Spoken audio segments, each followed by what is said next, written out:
ரம்ஜான் வர்றதுக்கு முன்னாடி எப்படியாவது இந்த நோன்பு கஞ்சி குடிக்கணும் அப்படின்னு சொல்லிட்டு ரொம்பவே ஆசைப்பட்டு எங்கள் வீட்டுக்காரங்கள்ட்ட கேட்டுகிட்டே இருந்தேன். முன்னாடி பழைய வீட்டில் இருக்கும்போது பார்த்தீங்கன்னா பக்கத்துலேருந்து ஒரு அக்கா அடிக்கடி தருவாங்க, ஊர்லேருந்தும் கிடைக்கும் அடிக்கடி. ஆனால் இப்போ வந்து பார்த்திங்கன்னா வீடு மாறி வந்த பிறகு இந்த பக்கத்தில் எனக்கு கஞ்சி வாங்குறதுக்கு எங்கேயுமே பள்ளிவாசல் பக்கத்தில் இல்லை பார்த்துக்கோங்க. தெரிஞ்ச மக்களும் நம்ம ஏரியாவில் இப்போதைக்கு இல்லை. அதனால என்ன பண்ணுறதுன்னு வீட்டுக்காரங்கள்ட்ட ஒரே புலம்புனோன்னா அவங்க ஃப்ரெண்டுகிட்ட சொல்லி இன்றைக்கி எடலாக்குடி பள்ளியிலேருந்து சூப்பராக சுட சுட கஞ்சி வாங்கிட்டு வந்திருக்காங்கங்க.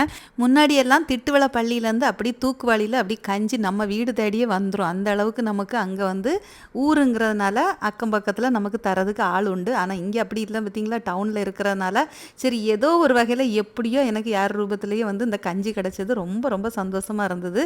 சுட சுட அப்படியே குடிச்சிடலாம் அப்படின்னு சொல்லிட்டு எல்லாருக்குமே கொஞ்சம் கொஞ்சம் எடுத்து கொடுத்தாச்சு. எல்லாரும் குடிக்க ஆரம்பிச்சாச்சு. நானும் ஃபஸ்ட்டு ஒரு குண்டால் எடுத்து வச்சு கரண்டி வச்சு அப்படி கொஞ்சம் கொஞ்சமாக குடித்தேன் பார்த்துக்கோங்க. எனக்கு குடித்த மாதிரி இல்லை, இனி நம்ம வழியிலேயே குடிச்சிடலாம் அப்படின்னு சொல்லிட்டு அப்படியே என்ன செஞ்சுட்டேன், ஸ்பூனை தூக்கி ஒரு ஓரமாக போட்டுட்டு அப்படியே குண்டா தூக்கி அப்படியே குடித்தேன் பாருங்கள். அதில் இருக்கிற டேஸ்ட்டே தனி. இந்த மாதிரி கஞ்சி பிடிக்க உங்களுக்கு பிடிக்குமா அப்படிங்கிறத மறக்காமல் கமெண்ட் பண்ணுங்கள்.